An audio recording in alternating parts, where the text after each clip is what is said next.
শালার একটা বিড়ি খাবো, বিড়ির যে বর্তমান দাম বাড়ছে তাতে কি সাইড সুইডে কেউ আছে নাকি? এ তো ভাগে খাওয়ার মতোই নাই।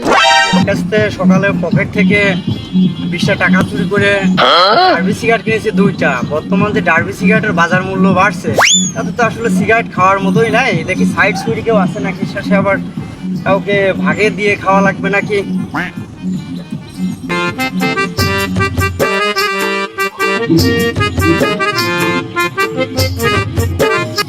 একটা সিগারেটের দাম 10টা টাকা যদি হয়, কি ডার্বি সিগারেট খাওয়া যায়?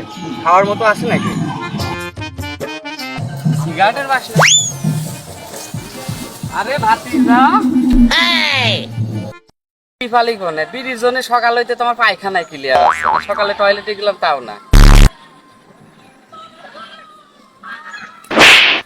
আরে He shot you! He shot you!